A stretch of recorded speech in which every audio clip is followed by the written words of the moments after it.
This quilt is a cherished family heirloom, believed to have been made for Captain William A. McClellan during his time attending reunions of the Grand Army of the Republic. Captain McClellan served in the Union Army during the Civil War, starting as a second lieutenant, and despite being a farmer by trade, Captain McClellan's above-average education likely contributed to his rapid advancement in rank. The quilt features intricate flag motifs, stitched in red with loose stitching, suggesting it was a homemade piece, possibly crafted by Captain McClellan's wife for his use during the war. While the guest initially estimated its value at around $1,000, the appraiser suggests its historical significance and could fetch between This would be $20,000. Wow. potentially even more among quilt collectors, giving it an insurance value of $20,000. Okay, thank you. My pleasure. Wonderful. Lovely. Well, thank you. And thank you from my grandmother. Love letters have a unique ability to reveal the essence of one's journey. Through M.K. Gandhi's intimate correspondence with Julia Scott Dick MacDonald, we uncovered the profound transformation he underwent during his time in Johannesburg, South Africa. Gandhi's letters to Julia Scott Dick MacDonald unveil a unique period in his life in Johannesburg. These letters are personal and touching. Gandhi bids Julia farewell and gives her a glowing recommendation letter upon her marriage. They tell us how important Julia was to Gandhi back then. The letters shed light on Gandhi's early years in Johannesburg, where he talks about Julia for a page in his autobiography, praising her as his first secretary. Before he became the renowned Mahatma Gandhi, he was still developing his ideas, and his letter bidding farewell to Julia reflects this. In one letter dated November 5, 1904, Gandhi gives her a small wedding present, expressing how her marriage is his loss, but her husband's gain. Together, these letters weave a narrative about their unique relationship, telling a singular story. If the guest was to sell these letters, they could bring maybe $10,000 to $15,000 at auction. But considering their emotional and historical value, they're worth about $20,000 for both to keep them safe. Okay, thank you. My pleasure. Wonderful. Lovely.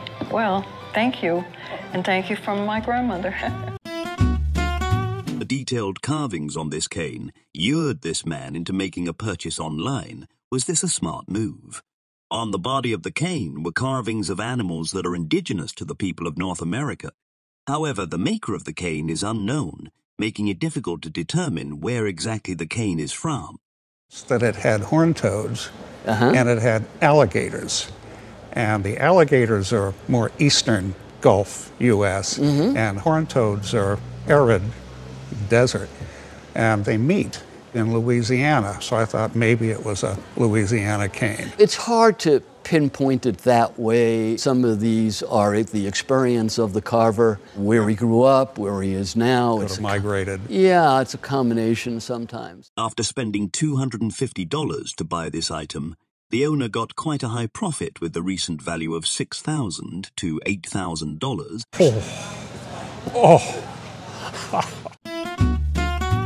In an antique enthusiast collection, there's a stunning bronze sculpture on a ceramic vase. It's decorated with beautiful marine life scenes. The item is a striking decorative lamp, boasting intricate bronze depictions of marine life adorning a porcelain vase. Bearing the signature of Louis Chalon, a distinguished French artist renowned for his versatile talents, its origins as a purpose-made lamp or converted vase remains uncertain.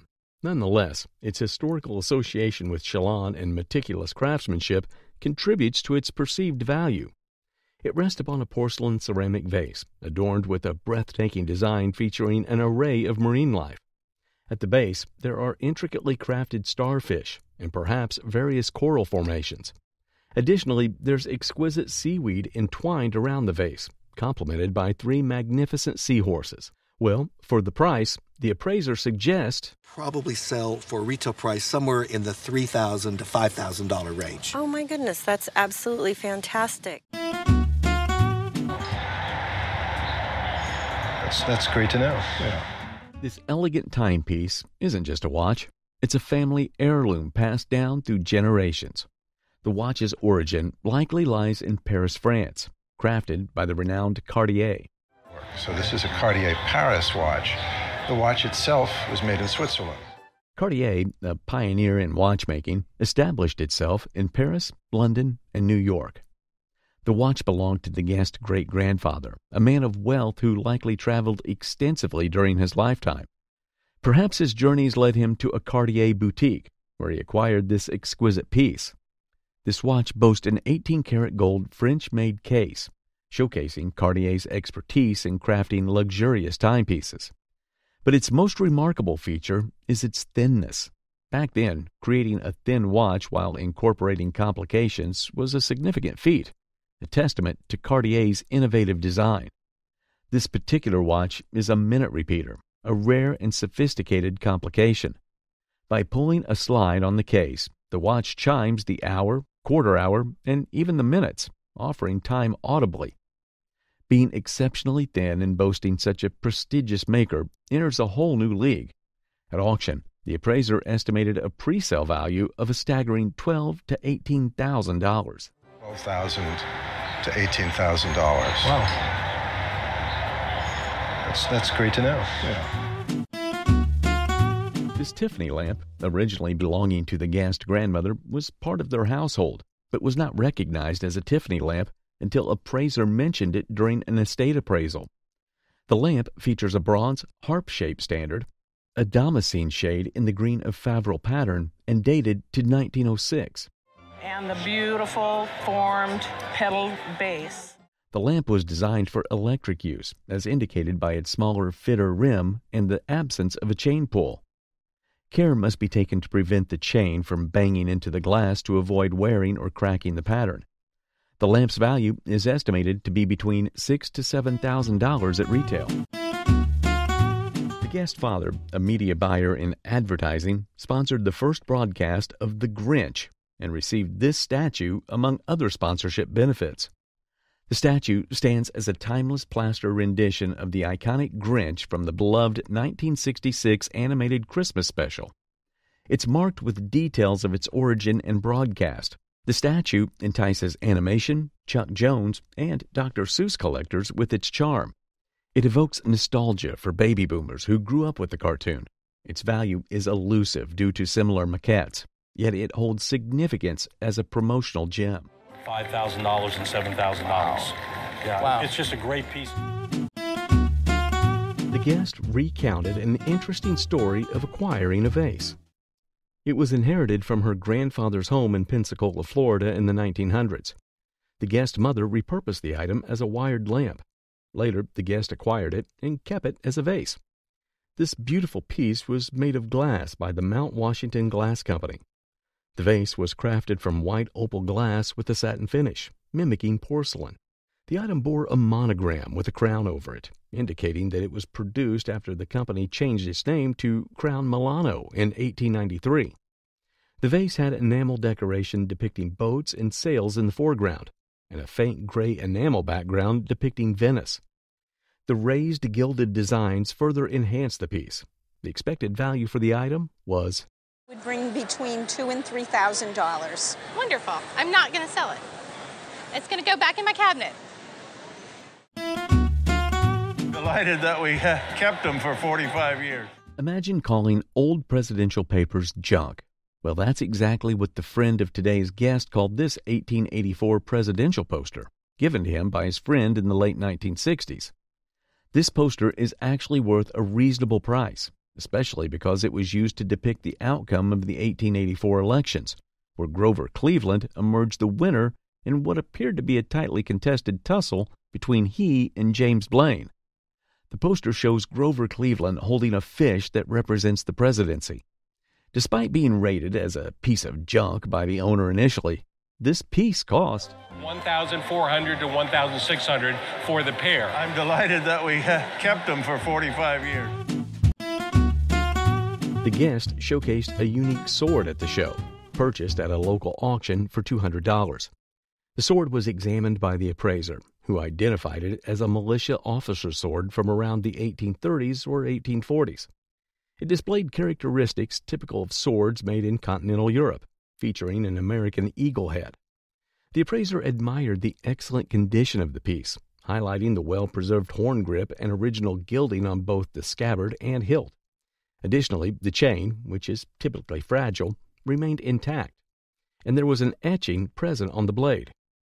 Based on its condition and historical significance, the sword was estimated to fetch between I think at auction it would probably fetch $1,000 to $1,500. Okay, great. Super. Wars weren't always fought with guns. In fact, during World War II, knives were used mainly in place of guns due to a gun shortage, and so soldiers had to learn combat with knives in case their bullets finished. Floyd Nichols, a World War I veteran, was one of the folks who graciously created and donated his knives for battle. One would expect that for a knife that was to be used in battle, these knives would be normal. But on the contrary, knives made by Nichols were elegant, with a sharp blade and a firm handle. Composed of steel, brass, and bronze, these elegant knives auctioned somewhere between $2,000 to $3,000. Created in 1973, this artistic illustration by Alice and Martin Provenson embodies children's illustration at its peak. With the inspiration of the illustration coming from a children's book titled The Animal Fair, our guest purchased this piece as a birthday gift for his wife. One would think that because it looks like art for children, it won't be in demand. But this goes contrary to what a lot of folks believe, as this art had already been worth a lot in the 70s. This piece of art consists mostly of a litter of animals, well curated into an artistic piece. For something of value to a lot of individuals, this artistic piece cost $8,000. That's not an unreasonable price, but it's definitely on the high end of what it is. If I was going to insure this, I would definitely insure it for that price. Even though it's over 160 years old, this clock has maintained its quality over the years. Passed down from him to his grandfather, this steeple clock passes an aura of vintage quality. One of the reasons why this clock is here today is because it's in remarkable condition. I mean, it's a clock that's 160 plus years old. Oh, wow. And it's just the condition of it is perfect. Thanks to its enclosure in what seems to be a mahogany case, this clock is as great as it gets. Perhaps for those of us who love leaving collections, this clock can serve as an heirloom of inspiration. Contributing to the beauty of the clock is its dial, which give it an exquisite look. Perhaps the most unique aspect of the clock is the glass, because it gives us a patriotic look. But the best part of this clock is the glass. It was painted by a guy named William Fenn, who started off with Seth Thomas in 1829. And for something that's over 160 years old, portrays durability at its best. Sadly, despite its quality, this exquisite clock only auctions for $850. Wow. A treasure from the pop art movement emerges from the guest collection, a Roy Lichtenstein woodcut. This artwork is a woodcut print, a technique where the image is carved into wood before printing. It was created by the iconic artist Roy Lichtenstein in the 1980s. Lichtenstein is famous for his bold, graphic style, often borrowing imagery from comic strips and advertisements. The guest actively sought out a Lichtenstein piece back in the 1980s. Through a dealer specializing in the artist's work, they were able to acquire this unique print. This particular print is a special edition. It's one of only 30 woodcuts created, making it quite rare. The artwork exemplifies Lichtenstein's signature style. Here, the subject matter of the classic still life. Got just a very simple picture and picture frame. Bold black outlines, flat areas of vibrant colors, and the use of Ben-Day dots, tiny printed dots that create the illusion of shading, bring the image to life. Lichtenstein's exploration of high art themes throughout his pop art lens is a fascinating aspect of his work. At auction, the estimated value would fetch between $10,000 to $15,000.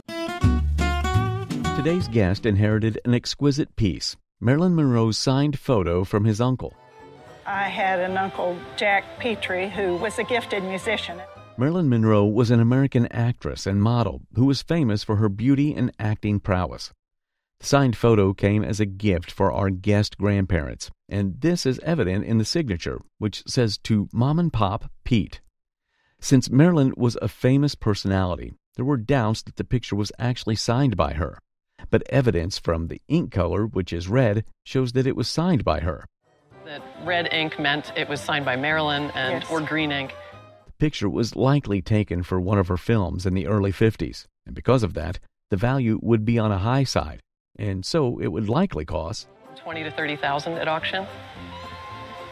I'm floored. Wow. And he was using it for a dog dish. Dishes do not remain simple vessels when they intertwine with the spirit of Santa Claus. The guest had brought 3 pieces of Santa dishes to the appraiser. One of them had been sitting on the ground at a yard sale among other pet items, seemingly mistaken for a dog dish. However, the guest, who was collecting Christmas memorabilia, saw its value and acquired it for just $1. The appraiser noted that all 3 pieces bore the mark of Roseville Pottery, a significant maker in the American art pottery movement. They explained that Roseville had produced a variety of pieces, including the juvenile wearer set to which the Santa dishes belonged. Despite the decline in value of Roseville pieces in recent years, this particular set, with its sought-after Santa pattern, remained highly desirable and hard to find. As per the appraiser, between $1,000 and $1,500. Wow. And he was using it for a dog dish. Collected from Ginger Rogers, whom she worked for 18 years, she purchased it at the rate of $100 in 1937. This chair is not ordinary furniture. It's a versatile marvel. Inspired by Ginger's grace, it seamlessly transforms from a chair into a set of steps. Crafted with precision, it exudes elegance and functionality. Sturdy and reliable, it's built to last. Bringing together practicality and Hollywood glamour, it remains a timeless treasure. Creating this chair for Ginger Rogers was a delightful journey, blending form and function seamlessly. I will say at retail auction, it's worth $1,500. That would be terrific.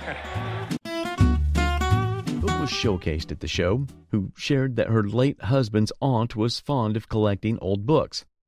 The particular one was a journal of a well-known historical voyage in 1773. The appraiser confirmed it as Parkinson's Journal of the Voyage of the South Sea.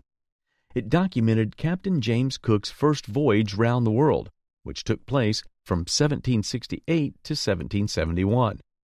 A man named Sidney Parkinson was part of the voyage. Artist and a botanist, and also something of a linguist. Tasked with documenting botanical and native life.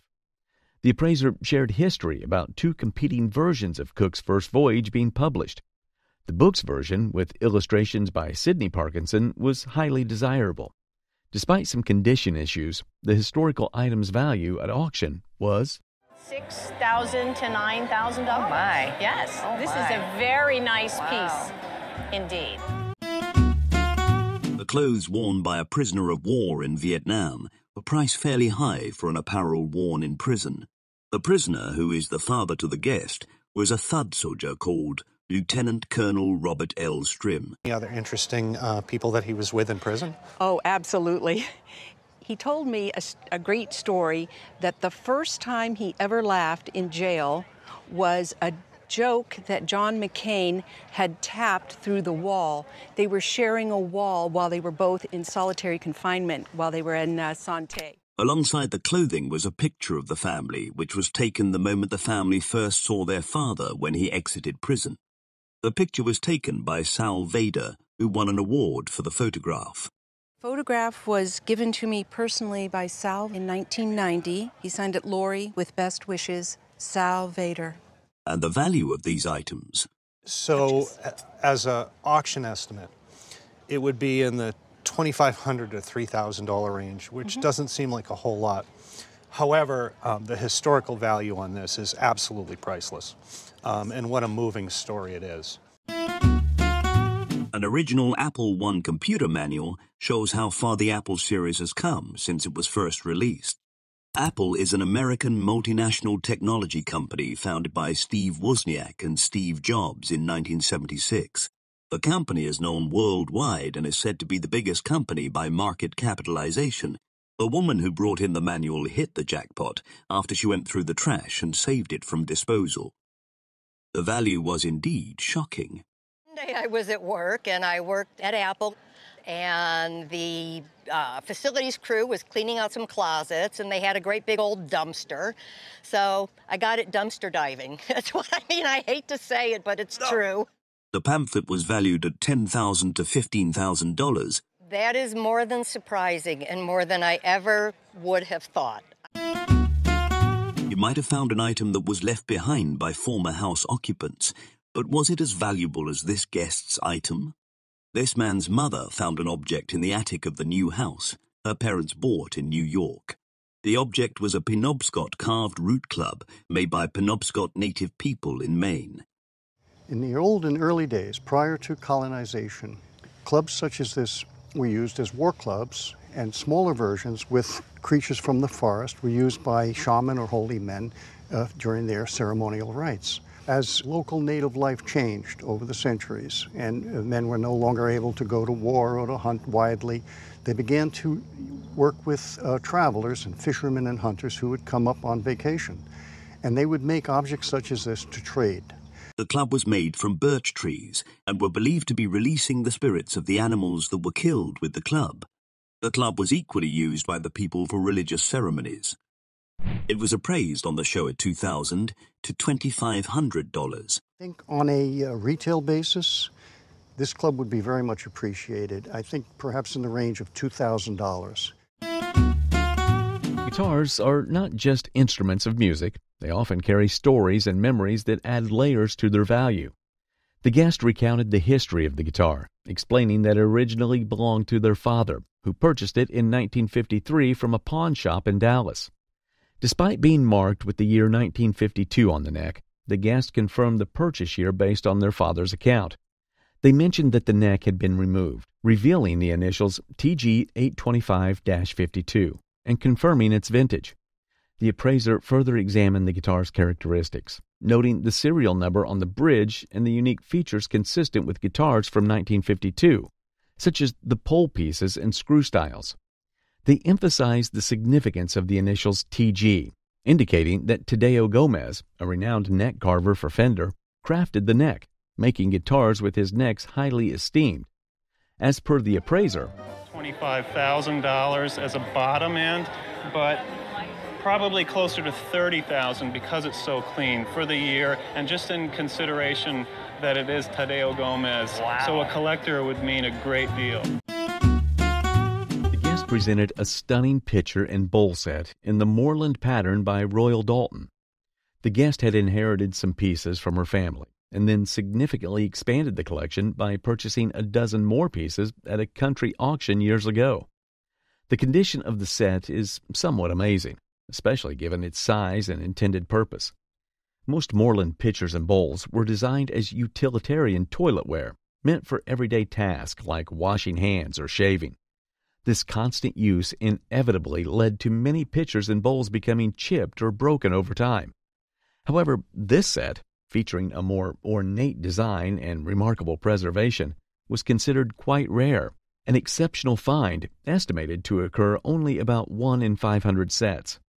The estimated value of this Moreland pitcher and bowl set at auction is between $1,000 and $1,500. This will not change my lifestyle. Okay. The guest brought in a mysterious artwork for appraisal. It turned out to be a concept piece designed by Clem Hall for the famous horror movie Rosemary's Baby. Clem Hall was an Imagineer during the 1970s and 1980s and was known for his work on such park attractions as The Haunted Mansion, Space Mountain, and many more.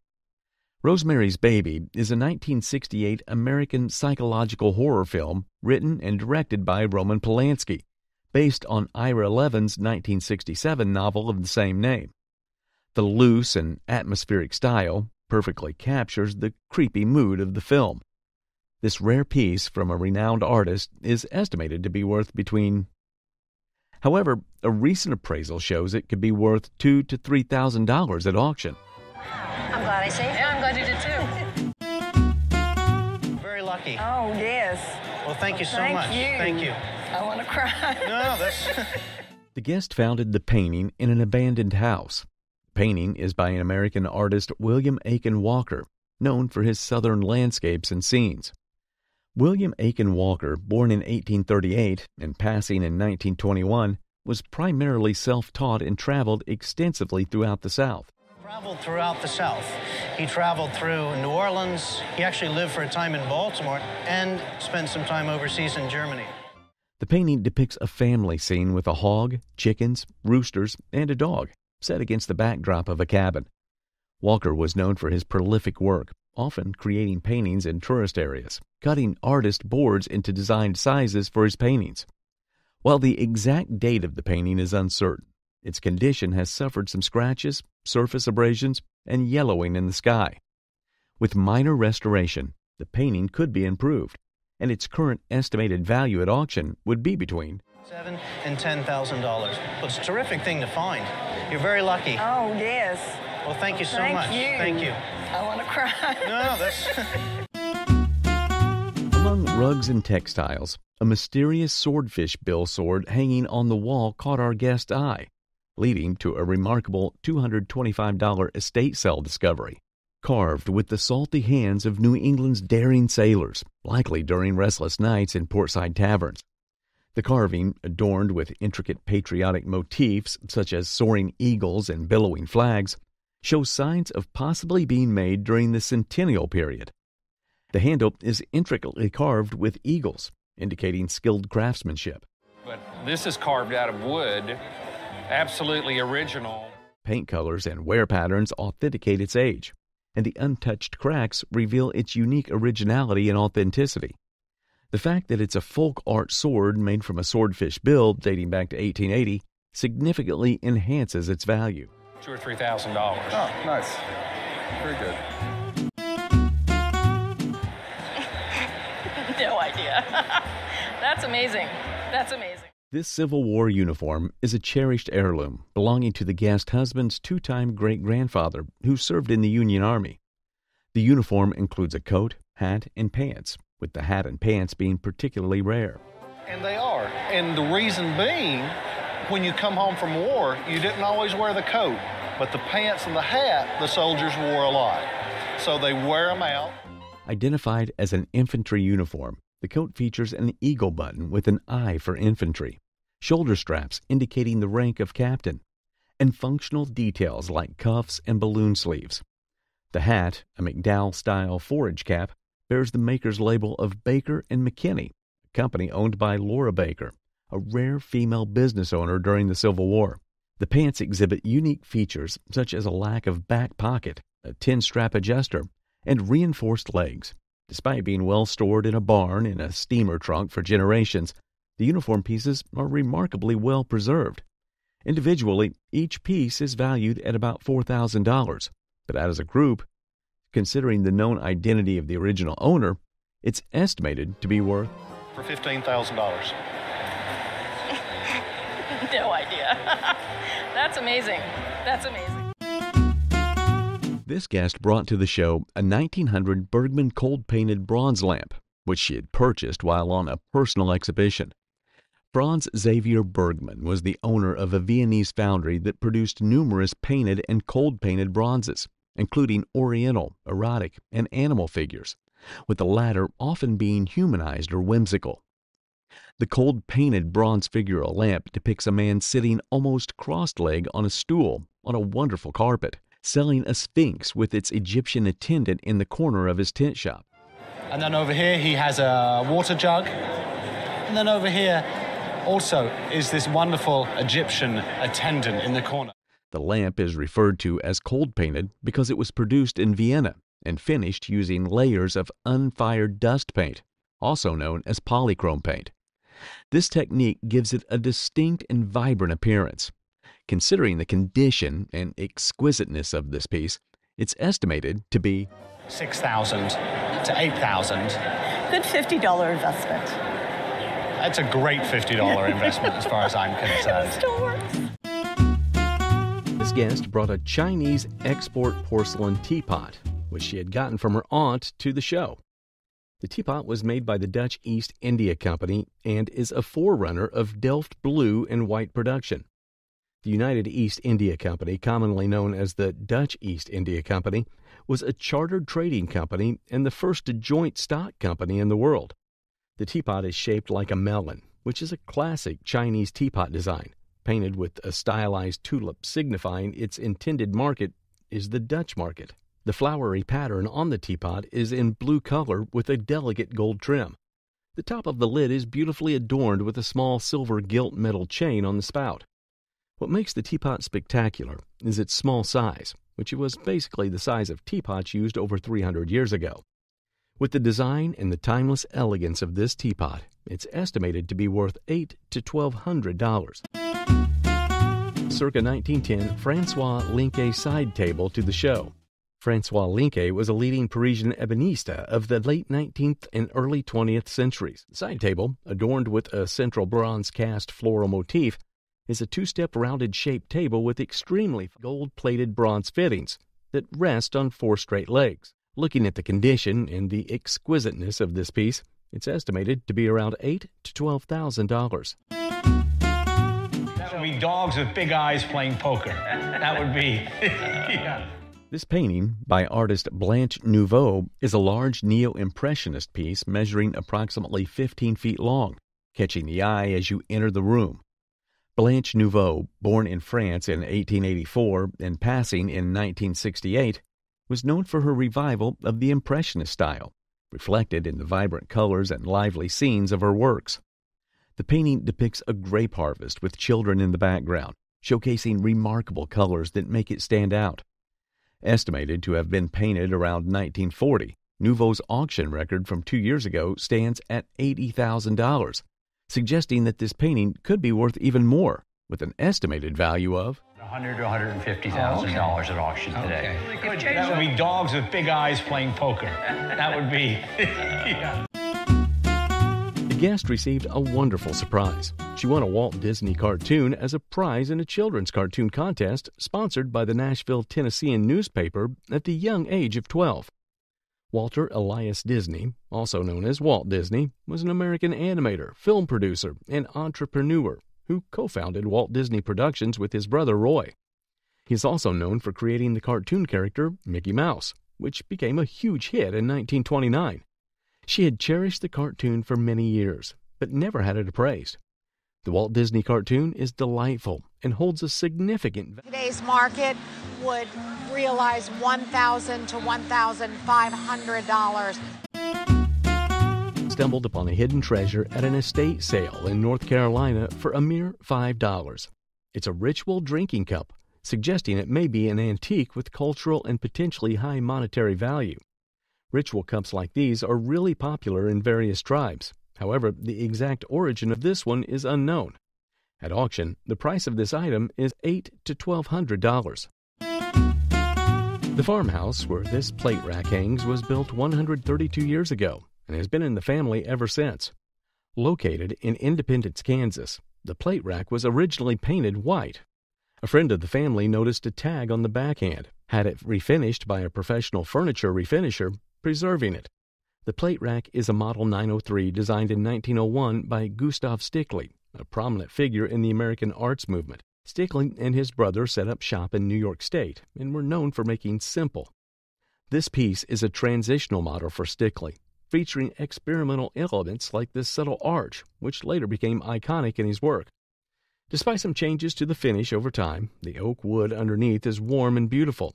In its current condition, the plate rack could fetch between It would probably bring at auction between $4,000 and $6,000. Oh, yeah? Yeah. But if restored to its original state, it could be worth $10,000 to $20,000 to a collector. The guest plans to keep the plate rack, displaying their collection of 100-year-old plates on it. Getting rid of bad blood and improving circulation wasn't always through leech therapy. During the Civil War era, equipment called medical bleeders were used instead. Most folks had a problem with this leech therapy at the time, so medical bleeders were used in place of them to treat wounds. This particular medical bleeder comes with an engraving, and because of this, its value is not all that on the high side. As of 2018, it was auctioned between $150 to $200. Oh, well. I probably wouldn't have got it for $2 either. A piece of artwork is just not what it seems, at least not when it's discovered amidst the clutter of a garage sale. The guest proudly reveals that they acquired a piece of artwork, Boy with a Panther Cub, at a garage sale for a mere $2. The appraiser examines the piece and identifies it as the work of renowned American artist Malvina Hoffman, dating back to 1915. The appraiser describes the significance of Hoffman's work, particularly her sculptures displayed at the Field Museum in Chicago. The piece in question, originally designed as a fountain, showcases exquisite craftsmanship and symbolism, depicting a boy with a panther cub, possibly representing a follower of Bacchus. Despite some damage and a missing patina due to exposure to the elements, the appraiser values the artwork at $2,000 to $3,000 in its current condition. With proper restoration, its worth could potentially increase to $5,000 to $6,000. In pristine condition, it could fetch up to $15,000 to $20,000 in a retail setting. Oh, well, I probably wouldn't have got it for $2 either. This baseball was brought to the show by the guest. It's a 1961 baseball given to the guest's in-law's son. Mel Allen was an American Hall of Fame sportscaster, best known for his long tenure as the primary play-by-play announcer for the New York Yankees. On the sides of the balls are multiple autographs from the Yankees team players. Although some of the autographs aren't authentic, the ball could sell at auction for... You could expect this ball to sell for $5,000. A decorative piece designed to serve as focal points on dining tables or display areas. The owner got it from the garage sale and paid $15 for it. Made by Joseph Pitts, an Englishman from 1803, showcasing his original glass compote. Original glass compote likely refers to an antique glass dish with historical value, often used for serving fruits or desserts. Silver centerpieces from the early 19th century are esteemed for their historical and artistic significance. The appraiser expresses the value between $6,000 and $9,000. This piece is worth between $6,000 and $9,000. You did well. Our guest purchased this antique around 30 years ago for just $2. This pottery piece was initially thought to be interesting and unusual by the owner. It features a mottled green and yellow glaze with a unique figural lizard design, characteristic of William J. Wally. And you're right, he was located in Sterling, Massachusetts, and about 1910 would have been when this piece was made. William J. Wally. He was known for his eccentricity, crafting each piece by hand, making them one of a kind. The figural lizard on this piece is exceptionally rare, with experts noting that they had never seen anything like it before. Due to the rarity and uniqueness of Wally's pottery, this piece is valued at auction. We believe that at auction this would bring between $4,000 and $6,000. Amazing. Chairs are not mere pieces of wood. They embody tales of power, resilience, and history. The guest told the story of how they got a nice old chair and a little couch for a really good price. The chair seems to be from about 1880 and is made of nice wood with fancy carvings. These chairs looked like thrones and often had lion heads on them, which meant they were powerful. They also had other detailed decorations like leaves, fish scales, and big feet that looked like animal paws. Italian artisans looked back to ancient times, especially to Roman Greece, where lions were thought to pull the gods' chariots. This tradition goes way back in history. The chair itself is made of really nice carved wood called mahogany, which is very expensive and looks great. Although it got a bit wet and had its seat replaced, it's still real and valuable. Seat is new. The original was red, so I tried to keep the same color. So was it water damage? Yeah. They figure it could sell for about $1,000 because it feels comfy. If this chair were in an antique shop, I'd probably ask about $1,000 for it. Oh, my. Fine, because I think she's not leaving our family ever. A captivating story unfolds alongside a curious clock. According to family lore, the clock was a wedding gift to the star-crossed couple in 1803. A wedding present to Betsy Patterson and Jerome Bonaparte. Its most striking feature is the pendulum, swinging back and forth in an unusual arc, quite unlike the typical pendulum motion. Further inspection reveals a French hallmark, the name Farcot stamped on the back, Farquhar, it turns out, held a French patent for the clock's specific escapement mechanism, a crucial element that allows the swinging pendulum motion. A quick check reveals the patent date, 1862. This incredible clock, simply impossible to have been crafted before 1862, throws the wedding gift story into question. Despite the fabrication, the appraiser acknowledges the clock's charm, particularly the unique pendulum design. Considering its condition, he estimates a value of $1,800 to $2,200. Fine, because I think she's not leaving our family ever. That's right, and she keeps swinging, too. Wow, $12,000. Yes. And I had another one at home. The guest brought in a treasure trove of baseball history, a collection of World Series programs meticulously collected by her great-uncle. These programs, spanning from 1905 to 1954, served as a testament to the guest's own childhood passion for the game. Initially, the entire collection was estimated to be around $800. However, one particular program absolutely changed this. The unassuming 1905 program wasn't just another addition to the collection. It originated at the Polo Grounds, a legendary stadium that no longer exists, and documented the second ever World Series. But what truly elevated its significance was the neatly handwritten score within its pages, chronicling a game between two Hall of Fame pitchers, Christy Mathewson and Chief Bender. This detail transformed the program into a rare and valuable historical artifact. Recognize its exceptional quality and scarcity, the auction price is placed at a staggering $12,000. However, in a recent appraisal, the item was estimated to be worth $17,800. Wow, $12,000. Yes. And I had another one at home. This 16th century metal-clad chest, often referred to as a Spanish Armada chest, is a remarkable piece with a fascinating story. While there's no concrete evidence linking these chests to Spanish Armada, this particular chest is said to have come from Maria Theresa's palace, the Schönbrunn Palace in Vienna, Austria. Acquired by the guest's father, who was stationed in Salzburg, Austria after World War II, the chest is believed to be a rare antique. The chest features an intricate locking mechanism activated by a massive and intricately designed key, showcasing German craftsmanship from Nuremberg or Augsburg, likely dating back to the 17th century. At auction, this chest could conservatively fetch between $10,000 or $15,000. The guest shared the intriguing story of acquiring a painting. The item was obtained from an old house during an estate sale.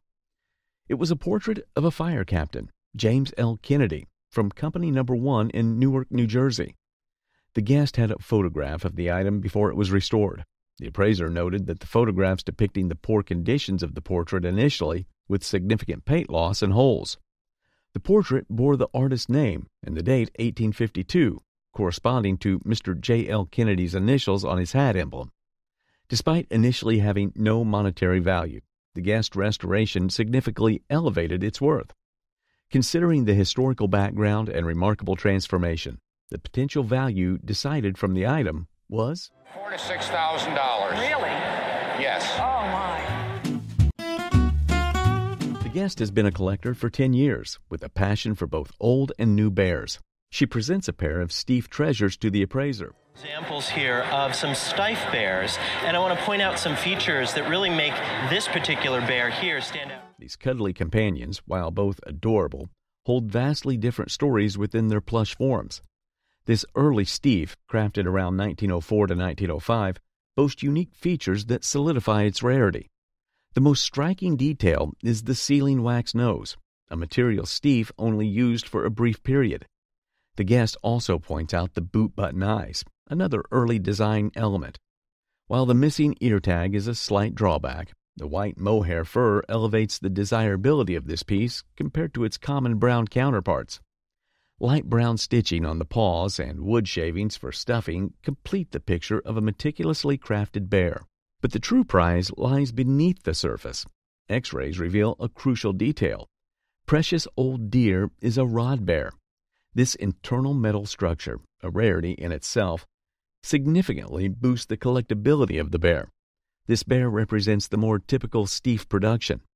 As a result, its value sits at around $20,000. That's which great. is really nice. That's great. My goodness. Even with the label the way it is, huh? 2 violins, heirlooms passed down from the guest father, a dedicated violin maker and collector. A photograph accompanies her father, captured in his workshop, surrounded by the tools of his trade. So you can see all of his tools in the picture and his workbench, and he seems very hard at it. The guest inherited these items from her mother when she passed away. It bears intriguing inscriptions: Georges Chenot, France, 1855, and Benoist Fleury, France, 1760. Each label boasts a price, hitting at potential value. Label inside the violin, and it says exactly what those tags say. The violins themselves also sport labels with matching information. In the world of violins, replaced labels are a common occurrence, making authenticity a complex puzzle. But this label proclaiming Georges Chenot is masterfully crafted forgery. The appraiser examines the second violin, the one labeled Benoist Fleury. A keen eye for detail and a deep understanding of violin craftsmanship allow the appraiser to see beyond the misleading label. Interestingly enough, has the label of Benoit Fleury. The label also is false in this violin. This violin, crafted in the workshop of renowned London maker from the School of Fent in the 1840s or 1850s, holds a true value of at least $8,000. Oh my goodness. Even with the label the way it is, huh? A Chinese export chest found during the voyage of the Mayflower. It's not common to encounter Chinese export chests from the time of the Mayflower voyage, as that journey was primarily to America. Passed down by voyager Edward Doty to one of his descendants. And so I sent him the full details and pictures and all kinds of things about it. This box boasts an aura of longevity that shows its quality. Inside the box is a panel and 2 papers that basically tell the family story.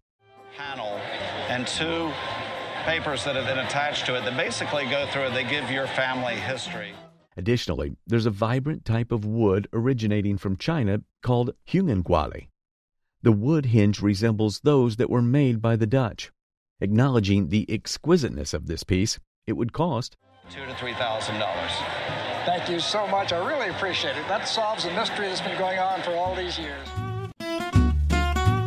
Let's uncover the captivating tale behind a portrait believed to be of the aviation legend Charles Lindbergh. The artist behind the portrait is Edmund Tarbell, renowned for his outdoor and interior scenes, and he often commissioned portraits for income. Tarbell was a Boston painter who had studied in France and was also a teacher. He was among the distinguished 10 American artists, a prestigious group that included renowned painters like William Merritt Chase and Frank Benson. This charcoal drawing is expertly rendered. The appraiser consulted colleagues to confirm the identity of the portrait subject, leading to skepticism due to discrepancies in the sitter's hairline and style, ultimately determining it's not Charles Lindbergh. Tarbell's artworks can fetch 7-figure sums, yet the absence of Lindbergh's likeness diminishes the portrait's worth. Over time, the piece's value has fluctuated between $1,500 and $15,000. The guest brought in a landscape painting inherited through generations, believed to be by William Marlowe, a renowned English artist. The genre of view paintings originated in 18th century Italy with Canaletto's famed Venetian landscapes. This style became highly sought after by wealthy Englishmen traveling on the Grand Tour, inspiring a wave of imitators, including Canaletto's follower, Guardi. Upon returning from his own Italian travels, Marlowe incorporated the view painting style into his repertoire, creating expansive landscapes of British scenes. His success and influence led to a school of followers who adopted his style, making the attribution of similar paintings a challenge. This painting has Marlowe's period and style all over it. However, the absence of definitive proof left open the possibility that it could be the work of one of Marlowe's talented followers. Depending on the attribution, the painting's value could range significantly. As a work from Marlowe's school, it could fetch $7,000 and $10,000. However, if confirmed as an authentic Marlowe, the value could soar to $40,000 and $60,000. So, The guest presents two big and one plate paintings with a unique history. These artworks were created by Polia Pilin, a friend of the guest family. Polia was a Polish immigrant who moved to Chicago with her family. The guest parents and stepfather were close to Polia, and he gifted these beautiful paintings to them. We see a lot of her pottery. That comes up on the market a lot. The earlier piece, dated 1932 and signed with her maiden name, is a striking portrait in the Fauve style. Fauvism, characterized by bold colors and expressive brushstrokes, is a fascinating contrast to the more commercially driven style of her later pottery. These two works are on paper, likely watercolors or gouaches. One depicts a New Mexico scene, dated 1940, reflecting Polia's time living there. The other, the earlier portrait, is a powerful and soulful depiction of a woman, possibly even Polia herself. Due to its rarity and artistic merit, paintings are estimated at a staggering value. A plate like this at auction would probably bring about $200, $1,000 to $1,500. An auction estimate of $8,000 to $12,000 would be appropriate. Maps are not mere pieces of paper. They are windows into history, geography, and human creativity. The guest presented a map of Manhattan purchased at auction approximately 5 years ago. The appraiser remarked on its typical representation of New York City during the period, noting the skilled engraving by David Burr, a renowned map maker known for atlases of New York State. The map, dating back to January 1829, exhibited well-preserved contemporary coloring, indicative of careful storage. Its depiction showcased the development of Manhattan from its early stages to the Wall Street era, with notable omissions such as Central Park. The guest said that he bought it for just $150. Despite the guest's initial lack of intention to purchase a map, they were drawn to it as a fitting decoration for their home. As suggested by the appraiser, $4,000 and $6,000. Wow, great. This block front, slant front desk belonged to Major John Rowe, known for leading the militia from Rockport to the Battle of Bunker Hill during the Revolutionary War. Major Rowe, who returned from the battle unscathed and went on to raise 13 children, listed the desk in his will. The desk is a rare and valuable piece, representing the block front furniture tradition that originated from Baroque furniture in Europe.